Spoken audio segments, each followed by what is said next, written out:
In at 10, VR Puppet. While you may not think that the jump scares are scary, what if they were looking right in your face? Look, we know that to keep the puppet happy, all we gotta do is crank the music back.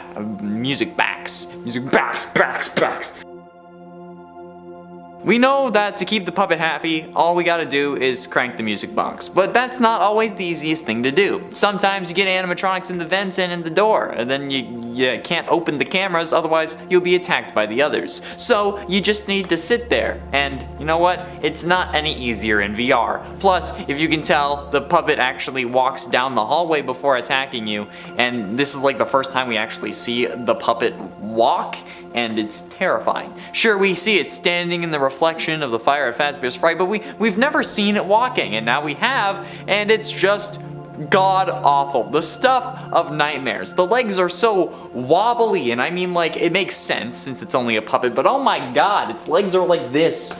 I mean, like, yeah, the jump scare is expected and you can see it coming, but the walk adds so much creep factor to it that it's hard not to find it terrifying, especially when it's right in your face. In at 9, Withered Bonnie.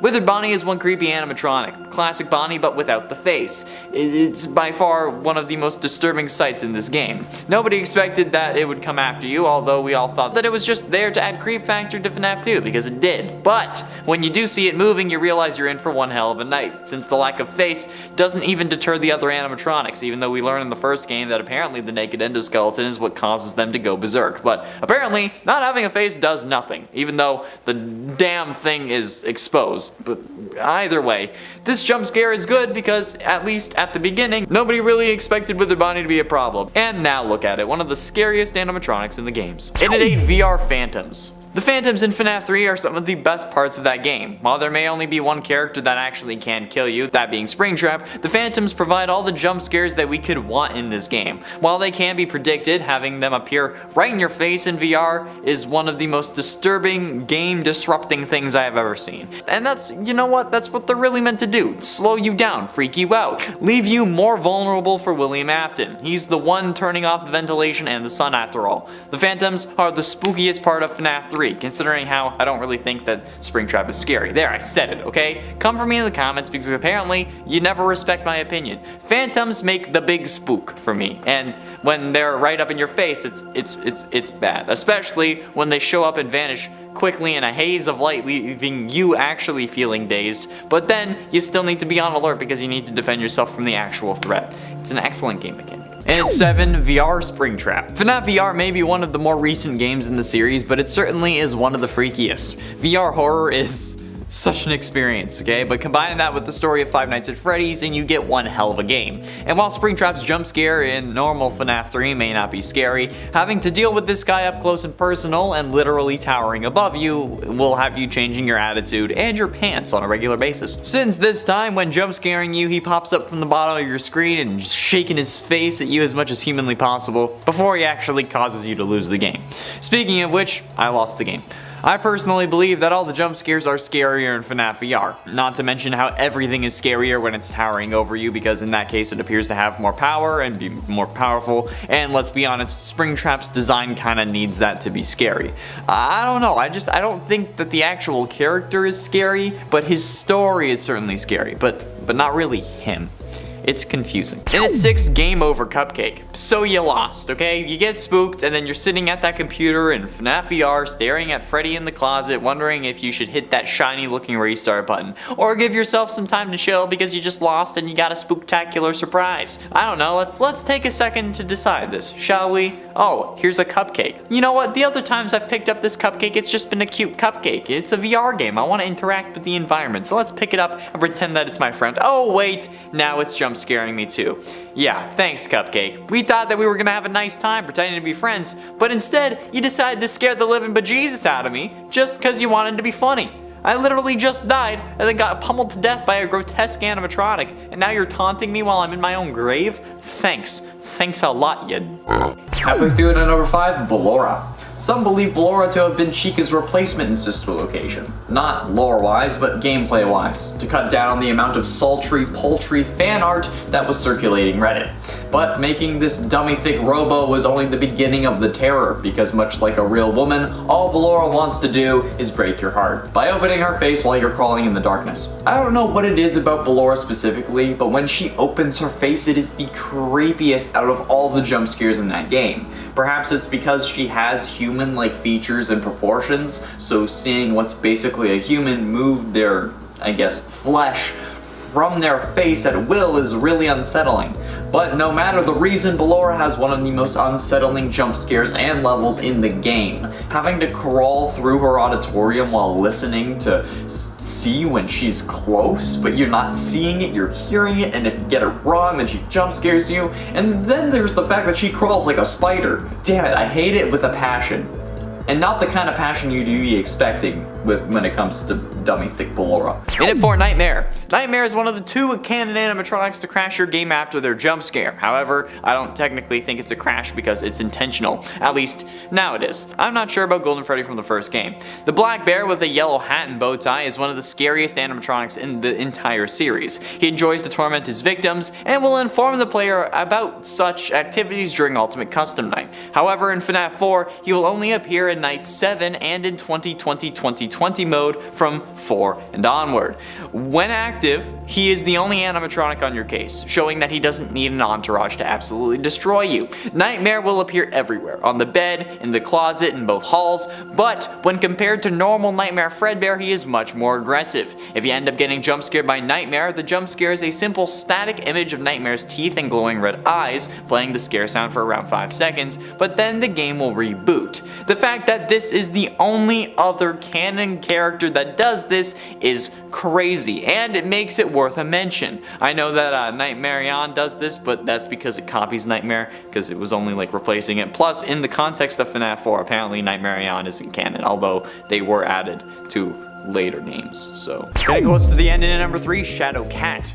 Shadow Cat is the shadowy form of the monster cat, the quaternary antagonist of Five Nights at Candy's 3. It first appears in the pre-night cutscene of Night 3 and is only seen through its jump scare when the player stands in the darkness for too long. Shadow Cat does not appear in the Shadow Challenge. Shadow Cat, much like Shadow Rat, shares most of its features from the cat from FNAF 2 with a stitched forehead and hollow eye sockets, just like my soul.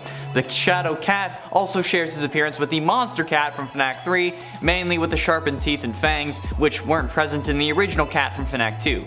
God, I hope not. Shadow Cat can only be found in the Dreamscape simulations on Nights 3, 4, and 5, and Shadow Cat's only visual depiction is its jump scare, a 2D screen accompanied by a roar shared with the Shadow Rat. Why are these things so goddamn similar? Okay? Be original! It's your goddamn game! Think of something new! Love you though. But ultimately, in at number 2, 1987 Golden Freddy. I feel absolutely horrible for the poor sucker who actually figured this one out. At the end of every FNAF game, there is a bonus night that gives you more lore clues and more scares, but after beating it, you unlock a 7th night where you can customize the animatronics and give them specific levels to see how hard you can make it. However, if you were doing this in Five Nights 1, you'd obviously be looking for more clues, trying to figure out the first game of the series, and yeah, so if you ended up trying to solve this by being sneaky and putting the animatronic levels to be 1987, the year of the infamous bite of 87, you end up getting instantly jump scared by Golden Freddy, which while hilarious is still creepy and unexpected. I get that Scott wanted to shut rumors down and stuff, but like why couldn't it just be normal, right? Like what if someone actually wanted to play with those levels for some reason or another because they actually just wanted to try it and then boom, they get spooked by Golden Freddy. It's kind of rude, but also very scary because we just kind of expected the game to load up like every other level setting.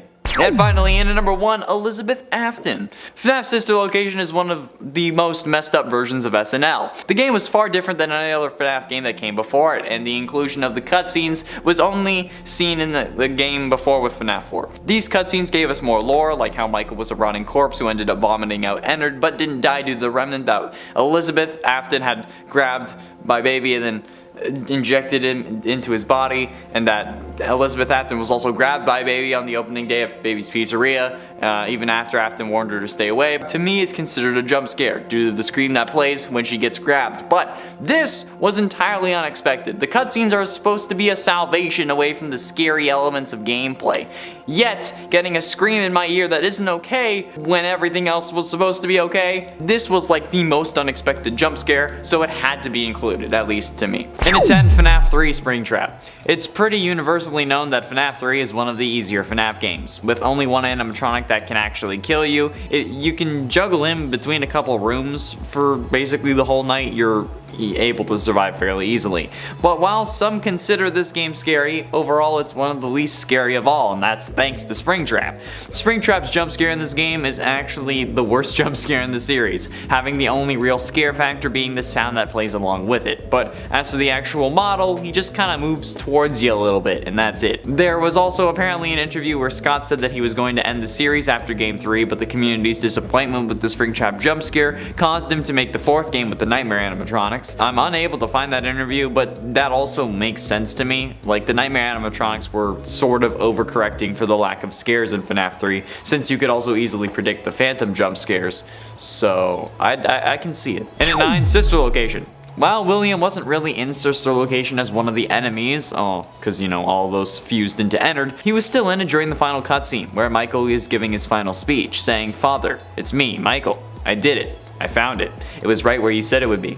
They were all here. They didn't recognize me at first, but then they thought I was you. And I found her. I put her back together, just like you asked me to. She's free now, but something is wrong with me. I should be dead, but I'm not. I've been living in the shadows. There is only one thing left for me to do now. I'm going to come find you. I'm going to come find you." After that final line, Springtrap jumps out from behind the ruins of Fazbear's Fright, which burnt down at the end of FNAF 3. This is less of a jump scare, more of a way to show that Springtrap and by proxy William are still alive. However, it's still scarier than the normal Springtrap jump scare if you weren't ready for it or knew that it was coming. So. And at 8, Scrap Trap. See, this one is a bit of a weird one because, well, like, you can decide if it's possible or not. Since you don't really have to salvage an animatronic, you can just leave it for scrap and not keep it inside the building, thus allowing yourself not to have to stress over a psychotic killer rabbit, which is my personal recommendation.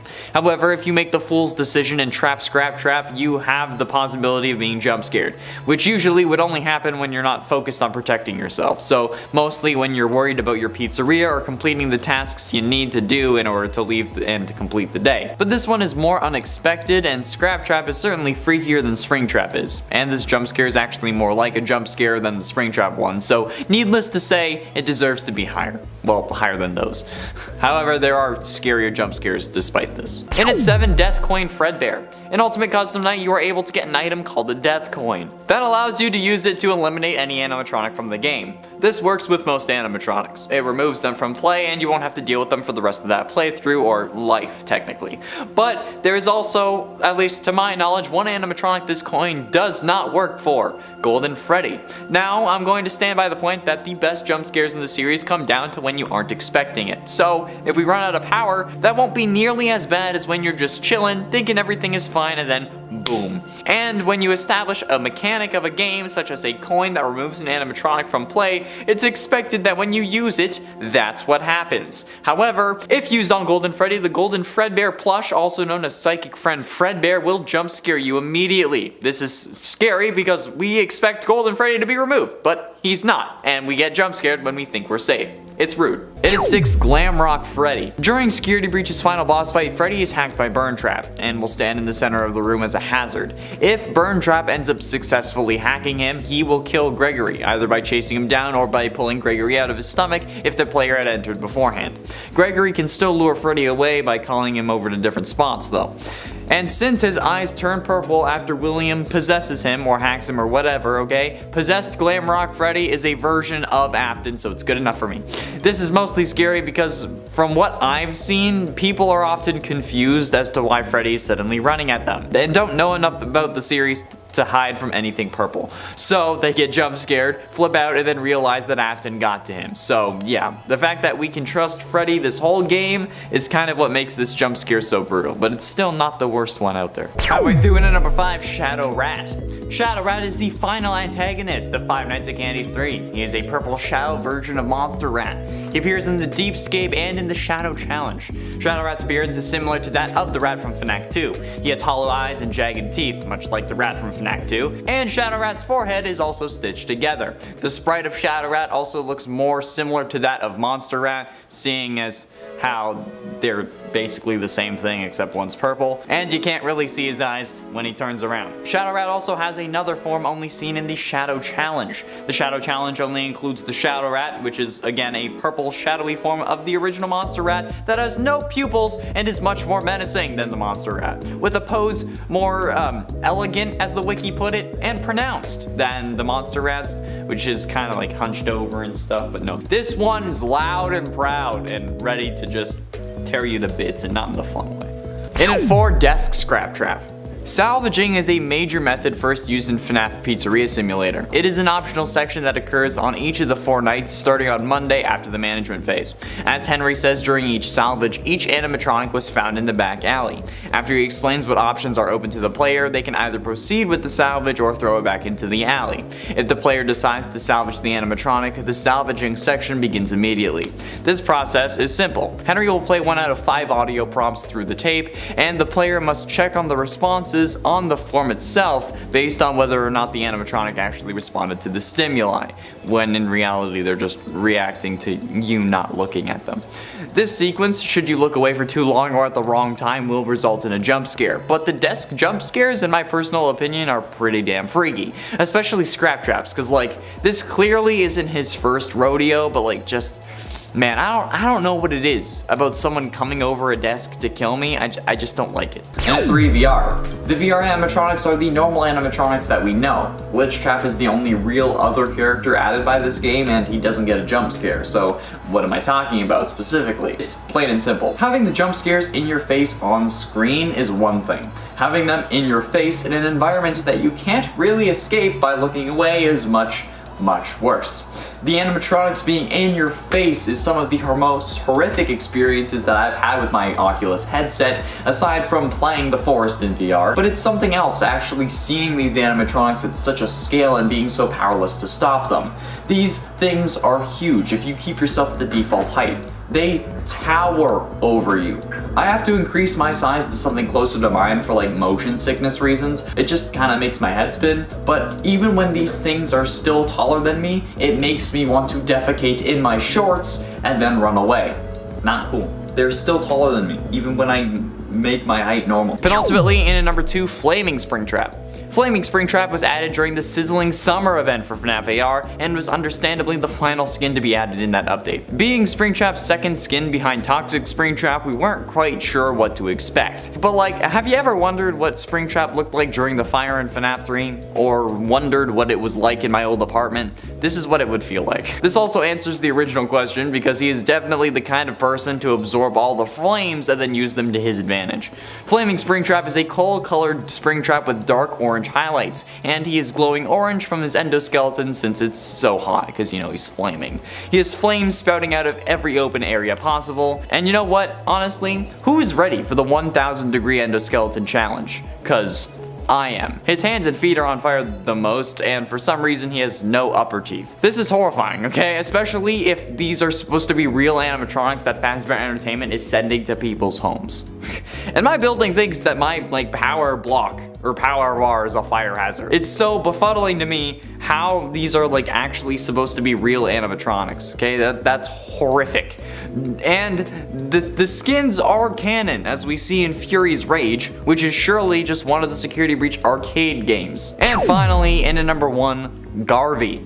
A psychopathic, cold-blooded killer, he stopped being human long ago. That's how Garvey is described in the extras of Dormitibus, the FNAF fan game from which he hails. Garvey is the penultimate antagonist to Dormitibus. He later went on to get trapped in Spring Bonnie, becoming Springtrap, and then he was burned to a permanent death in the Fazbear Fright's fire. Garvey is a more gory version of Springtrap from FNAF 3. However, it is not William Afton, as this game was released before the name was revealed, and even before FNAF 4. Springtrap, but with hardly any exosuit or animatronic casing, whatever you want to call it, and this is him, okay? He crawls on all fours and uses his left hand as a foot and his left foot as a hand, like some demon monkey from hell that Satan didn't sanction the creation of. Like, just look at this thing and tell me that it shouldn't be on this list, okay? If you do, you'll be lying. I don't care if it's a fan game. This is the scariest version of William Afton we have ever gotten. And 10, Bonnie. We know FNAF 1 to be the catalyst of all my mental torment. I mean, of the Five Nights at Freddy series. Without this game, obviously, we wouldn't have gotten the others. But with that being said, there are still some damn good jump scares in this game. For example, Bonnie's FNAF 1 jump scare. That even resulted in Scott himself being terrified and having nightmares, making Bonnie in his mind the scariest animatronic. Which is probably why in Ultimate Custom Night, Bonnie didn't get a proper jump scare, only from Pirate's Cove. At least to my knowledge. I'm already bad enough at FNAF games, I don't need to play Ultimate Custom Night. Like, it won't end well, and I'll never actually beat it. But it also explains why in Sister Location, after the horror that is Nightmare Bonnie, we got a puppet version, and why in Security Breach we only get a cameo in the form of a bowling arena, at least as far as we know currently as this is being filmed. And at 9, Foxy. Foxy doesn't have the best track record for jump scares. His FNAF 1 jump scare isn't scary, and he was on the worst jump scare list multiple times in Part 2. However, Scott seems to have brought this back with FNAF Ultimate Custom Night, since Foxy actually gets really up in your face and just makes you shudder. I think that Foxy has the most versatile design, and Grim Foxy is one of my personal favorite animatronics. So I think that this is a good thing, because I want Foxy to be scarier. I don't want to experience the scare, because being scared is supposed to be a bad thing, but I respect those who enjoy the feeling, and I think that Foxy should be able to give them that feeling. And this jump scare does it. It's all about the setup, you know. And at 8, Ennard. I've said previously that the Ennard jump scare during his vent repair isn't scary, but by that I meant the scripted jump scare that occurs after you've completed the level.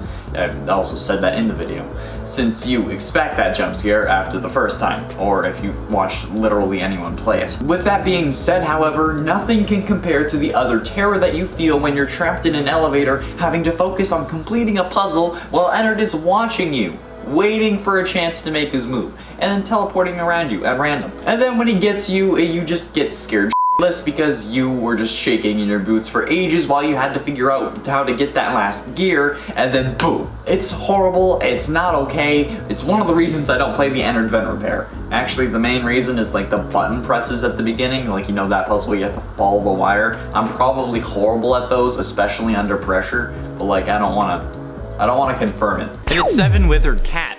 Withered Cat, also just known as Cat for some reason, even though they're withered and not the normal cat, is a new animatronic and one of the 2 main antagonists of Five Nights at Candy's 2, the other being the rat. He is the withered incarnation of the cat, although, like I said, I don't know why they just call him the cat. He, along with the withered rat, appear in only Nights 6 and 8. He also is similar to the withered rat because they're both withered. They both have the same dominant color and have fallen into disrepair. However, the cat also has hollowed eyes, with the right eye bearing stitches. Like the rat, he has a stitch running across his head and some of his joints, yet he doesn't have a metallic skin or layer showing.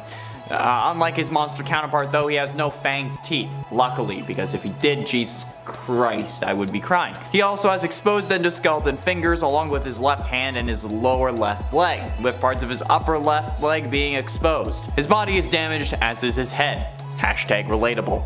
He also seems to be less damaged than the rat. Hashtag not relatable. And at 6, Foxy. Like I said earlier, Foxy never really had the best rep with jump scares. I mean, his FNAF 1 jump scare was so mild that people thought he was trying to help you and killed you by accident, surprising you so much that you had a heart attack. But this man jumped at the opportunity to give the player a better jump scare in FNAF 2. This man will jump at you from the end of the hallway and absolutely make you destroy your shorts. And I respect that. That is an admirable use of your time. More useful than leaving hate comments on a YouTube video, that's for sure. Yeah, that's right, I'm looking at you. Yeah? You don't think that I noticed when you make a throwaway account because you know I'm onto you? Yeah, that's right, Mom. I'll send Foxy after you too. Halfway through into number 5, Gift Box Plush Trap. You've completed a game in the Curse of Dreadbear FNAF Help Wanted DLC, okay, right? You've spent the last 10 minutes being terrified out of your wits because you could have died. It's okay though, because it's all over and now you're safe. You see a gift box in front of you in this spooky damn barn, okay? And you've decided that, you know what? You've earned a little treat. So after throwing the darts at the clown posters, if they're there, and making sure that you hit all 3 if they are there, you crank that handle and wait for your sweet treat, but then Plush Trap decides that you should have died in that minigame, so instead he jump scares you and you get zip. This event is a number of things, okay? Creepy because of the setting, cruel because you're keeping a bunny in a sealed box. Peter's gonna hear about that one, Scott. Rude because now you don't get anything because you got him, and just freaking terrifying because you thought you were safe. You thought that after all that torture you were going to be okay, looking for Easter eggs and throwing darts, but no. You get trolled by Scott Cawthon once again, one of the biggest trolls on the internet, a troll master, leader of the game release troll. Like, oh, you had a theory about this? Let me release it early. Oh, you thought that you had it figured out? Let me release a DLC that screws you up. I swear, he has a vendetta against all of the FNAF fandom. Unit 4, Nightmares. The Nightmare animatronics were an overcorrection by Scott because the community wasn't satisfied with the Springtrap jump scare. FNAF 3 was actually meant to be the final game, but since Springtrap was kinda trash, we got the horrific monstrosities that are the Nightmare animatronics. Surely the inspiration for the Twisted ones, the Nightmare animatronics were some of the most horrific additions to the game world, even though they're not real, and in even an in-game sense. They actually are hallucinations caused by illusion sound discs that we learn about in the Twisted Ones novel, ironically, as confirmed by Nightmare Freddy and Ultimate Custom Night. But they still absolutely destroy my mind and make me clench my cheeks when they show up. Why are they here? Because we thought this isn't scary enough? Okay, I've learned my lesson now. Now, please, let me sleep for God's sakes. I see why you're scared of Bonnie, Scott. I get it now. Please, let me sleep. Sky Daddy Scott. Getting close to the end, and number 3, The Curse. The Curse is an Aztec-themed skin for the Springtrap animatronic and was released on March 5th in the Ancient Equinox event and is the 4th skin for Springtrap in FNAF AR. The Curse is a teal-colored Springtrap dressed to look like an ancient Aztec warrior, and he has a large feathered crown and a golden chest piece. His hands are colored orange with sharp black claws, and one of them holds like a large golden shield. Finally, he is also decorated on the head with 2 large feathers, which is kind of weird, but I dig it. This guy looks like he's actually decaying as well, which is certainly a better spin on things since decaying bodies aren't purple, even though the series seems to try and push that idea. Bruises are purple, okay? Decay is more commonly depicted as green, or at least in other media. In real life it's not. Much how Springtrap's suit in his curse form is dark green. This also could be a subtle reference to the fact that Afton is a curse on these games, being unable to ever get rid of him in any meaningful way, or maybe it's just about Glitchtrap in the Curse of Dreadbear DLC. Who knows? I do. I know. He is a curse on this series and my life and needs to die permanently, okay? Not to mention that just in general, Springtrap looks creepier in FNAF AR than FNAF 3 or FNAF VR, okay? Check out the wiki and then look at his pictures, okay? The FNAF VR and then FNAF AR. FNAF AR is horrifying. And ultimately, in number 2, Golden Freddy. Golden Freddy is probably the scariest jump scare from the first game, and probably from the second as well. The animatronic has no interior endoskeleton and is just confusing as to the lore, being able to move around at will, moving through doors and causing weird hallucinations like it's me and eyeless Bonnie. But what for? We still don't entirely know, and we have no confirmation as to whether any of our theories are right. It's pretty damn terrifying to think about. And not only that, but add the fact that they're the only animatronic in the game that causes a crash to desktop. It's like the jump scare deletes the coconut JPEG that was holding the game together. Why does it crash us? We still don't know, because honestly that's the first interaction between game and the real world, and then that becomes a thing later on in the series, and it has a whole load of implications. And you know that since I just realized this now, this is going to be in the next Tiny Details video, because we know that that's going to get another part, even though nobody in the comments actually decides to help me, usually. Finally, in number 1, Nightmare. You all knew this was coming. Speaking of another crash desktop moment, Nightmare from FNAF 4. What is your deal? We know it's meant to represent death or William's wickedness coming for Crying Child, but why do Golden Freddy and Nightmare share this small detail? Why not Golden Freddy and Nightmare Fredbear, since that is the Golden Freddy in this game? Either way, this damn animatronic is the scariest one ever, hands down. This dude is death incarnate, and it's for a reason. Pitch black with a freaking bow tie and top hat. Look at those goddamn munchers too. Those teeth will tear me apart and make me cry for weeks before finally putting me out of my goddamn misery and crashing me to the desktop. The desktop of life. Seriously. I think we all knew that this was going to be number one, and this has been said like a million times by different people, different points in history. I don't know anymore. Nightmare is terrifying, and if you don't think that Nightmare is the scariest animatronic, who do you think deserved to be number one? Like, and no, it's not Springtrap, don't even. His jump scare isn't scary. It literally caused another game to be made so that we could actually be scared. And then they continued the series. Which actually is probably the scariest thing of all. Coming in at number 10, Chester the Chimp, Withered. Now, while staying true to his original appearance, Withered Chester is the older and broken down version. He lacks his right upper arm and left lower leg suit covering, revealing his endoskeleton underneath. Part of his face is completely removed, alongside his casting for his eyes and his left ear. And also his body seems to be pretty dirty. He also seems to be missing part of his eyes, or at least some of his eyes. He only got two. You know what I'm saying? But believe me, this chimp is not the chimp we know and love with the symbols. You know, the one making the music? This weathered chimp can stay in the animatronic jungle. Thank you. And 9, Candy. Candy the cat is the central antagonist of Five Nights at Candy's and Five Nights at Candy's Remastered. I mean, I hope that would be obvious. He's an animatronic cat who, like the other animatronics, wanders around the restaurant in search of the night guard. He also has a twin sister named Cindy the cat. Sorry dude, I know what that's like. Not really, not like a twin, but like I know what it's like to have a sister. Candy is a blue animatronic with a red tie, rosy cheeks, and red eyes. Same. Candy has triangular ears and has triangular teeth on their upper jaw, and his appearance heavily resembles the toy animatronics from Five Nights at Freddy's 2. In later games, Candy appears to be the same as he was in the first game, but more cartoonish and like kind of smaller than his original version. He also has a 16-bit appearance to match him with more arcade-like characters, because you know, FNAF's all about the 8-bits and stuff, and it's a FNAF fan game, so I hope that makes sense. Coming in at number 8, Monster Vinny. So in one of my reviews on the Nightmare channel, I talk about dolls, right? How many times do I need to talk about dolls? I freaking hate them too. Okay, this is the worst one because it's a puppet. Hello, like it's a puppet. Where are the strings for this dude? I mean, it looks like he is controlled, but by who? Okay, instead of sharing the same eyes as Nightmarion and the new Vinny, the eye part of the mask is just wide open. Okay, the eyes appears to be held up by a metal frame from inside the mask. The jaw appears to be able to move like a dummy. The mouth contains, yet again, sharp teeth. You can shine the light on him. So how is a man supposed to find him? You don't. He finds you. Christ's sakes, man. Let alone he is the under the bed type of monster. The longer you play, see, this is why I don't like dolls and puppets. Okay? I like to put them under my bed. Stay there. Don't come out, please. And at 7, Nightmarion. I've said in lists previous that the puppet's jump scare isn't scary because you can expect it. If you even look at the proper camera, you'll be okay. However, Nightmarion from FNAF 4, the nightmare version of the puppet, is a different story.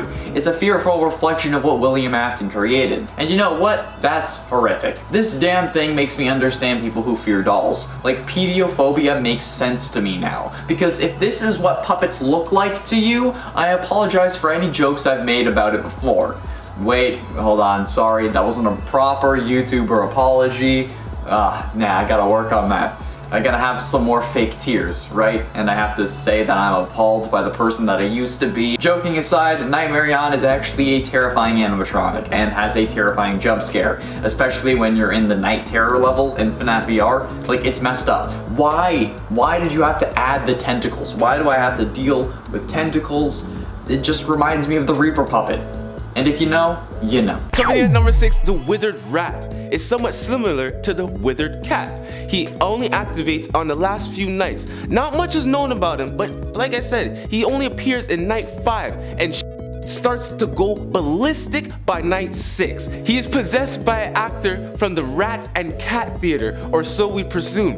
The Rat and Cat seem to be the only animatronics that will brutally murder a teenager, at least in broad daylight. When I first saw this, I'm like, nah fam, thank God I ain't a teen anymore. But this may be because of the incident seen during FNAF 3 in their mini games. Like I said, FNAF 3, alright? So when the two actors died in the suits, and y'all should know that, excuse me, they ain't no Gundams though. They ain't no Gundam warriors trying to get out the suit. Get out that suit. You know, when you're done with it, wash the damn thing. The last thing you want is a moldy suit. I guess these wizards can just give a rat's ass. I guess we gotta get the good cheese and go trap them. Halfway through in at number 5, Vanny. Vanny is a follower of the digital virus Glitch Trap, a form of the serial killer William Afton, and appears as the main antagonist of Five Nights at Freddy's Security Breach. It's revealed in the Princess Quest minigames that she was also the main protagonist of FNAF Help Wanted, where she was first corrupted by the sentient code being thing. So technically, since Vanny is the part of Vanessa that is controlled by William, this makes her jump scare a William Afton jump scare. Vanny is shown to have a sadistic personality hidden behind a childlike flamboyance. This is shown through her casually and gleefully skipping after Gregory as he runs from her before running with arms outstretched if she gets too close. She also happily orders the staff bots to disassemble Glamrock Freddy in the phaser blast ending, and constantly laughs as she's going to kill Gregory. If she ever does catch Gregory though, which can happen unexpectedly at times, especially at certain points throughout the story, it can give you quite the fright. It's better than her trailer jump scare, since in that first trailer we couldn't really see anything, but not the scariest thing in the world. Mostly because you can see it coming for the most part, but there are a good few moments with her. Like when timers run out and stuff and she jump scares you. Those are good. But like the CRT effect kind of lets you know when she's coming. Coming in at number 4, Blank, the animatronic. Okay, now this one is just wrong, alright? It physically scared the shit out of me, alright? When I watch these videos, I'm like, come on, man. It's bad enough we have animatronic demons gunning for our heads, but now you got a blank face looking Slender Man type of robot, or should I say an animatronic, wanting your soul? I do not know what is worse. The fact that little children used him as a coloring book? Not only that, no one wants to fix this poor bot. They all need some type of maintenance. Come on, a little lube, grease, it ain't gonna hurt nobody. I can't speak for Blank. He may just leave you alone if you restored him like the Pimp My Animatronics show. See, now with Freddy being your main host, that might be a good show. Who am I to speak though? He is a loner, and God forbid, if you see what he is drawing, good luck for you. In at 3, mini game jump scares. FNAF 2 introduced a new gameplay element that changed the way these games were looked at. The fact that there were the classic style 8-bit minigames about the lore of the series paved the way for both Scott Cawthon and online theorists to make a boatload of money from the franchise. The twist with these games though, however, is that while yes, they had creepy robotic voices spelling save them or other lines like that, we still thought the gameplay was relatively normal. While we did see kids get murdered, we also ended up freeing the souls of the dead later in the series. But they all started, or rather ended, with a jump scare that coincided with the minigame. Take Cake had the puppet because Charlotte got killed in the background by Afton, Foxy Go Go Go had Foxy, Give Gifts Give Life had Golden Freddy since his dead corpse appeared just frames before his jump scare, etc. This is what was really the driving force behind the series going forward. Like, who was the purple guy? Who was the phone guy? Was it us? Who could have known that that question, along with all the other ones we posed, would have led up to 5 years later, even more so now, when we were talking about VR and AR games in the series, and now a whole, like, kinda open world one. So many damn games in a few years. How's the money, Scott? Like, cause like, well done. Coming in at number 2, the Penguin. Yeah, the Penguin. He's a glitching animatronic unlike the other ones. He doesn't kill you though. He forces you to restart your camera monitor instead. You know how important your camera monitor is. Leaving you open to several different attacks for several seconds. Bro, this ain't even the cream on the top. You see him on the security camera, then he disappears. Next thing you know, you see his little beady eyes in your room, and boom! A quick snap and he's in front of you. The sense of horror of him just popping out and then sabotaging your base of operations kinda sounds like someone we know. Homie Brian, huh? Yeah, all jokes aside though, this ain't the penguins from Madagascar, I tell ya. He's mean, man, like a ice cold, bad, just bad. And he's dirt nasty. Dirt nasty. And finally, in at number 1, Lollipop. Dude, what the actual living flying hell is this thing? Goddamn. Lollipop appears in FNAF 3 in the thank you image behind New Candy and Withered New Cindy. He is required to get the ultimate ending, and Lollipop is an anthropomorphic peppermint, with animatronic being mostly just a head with a body attached to it, obviously. I mean, like, I don't know why they felt the need to include that on the wiki. He wears a steel blue job outfit along with a sailor's cap. And to find Lollipop, the player must talk to all of the toys, and when they say, if you have something to say, say it now, type where is she? All caps, no spaces. Then they will explain how to find Lollipop. Again, I don't know why the wiki couldn't just tell you where to find Lollipop. And then you gotta play one of his games and collect the piece of the 4th star. But seriously, Lollipop's jump scare? Even like just the image for it is absolutely terrifying. What the hell? Like I thought that Shadow Cat or Blank was bad. No, what the ever-loving is this thing? Or as Jay put it, no one wants to lick this thing. That's relatable.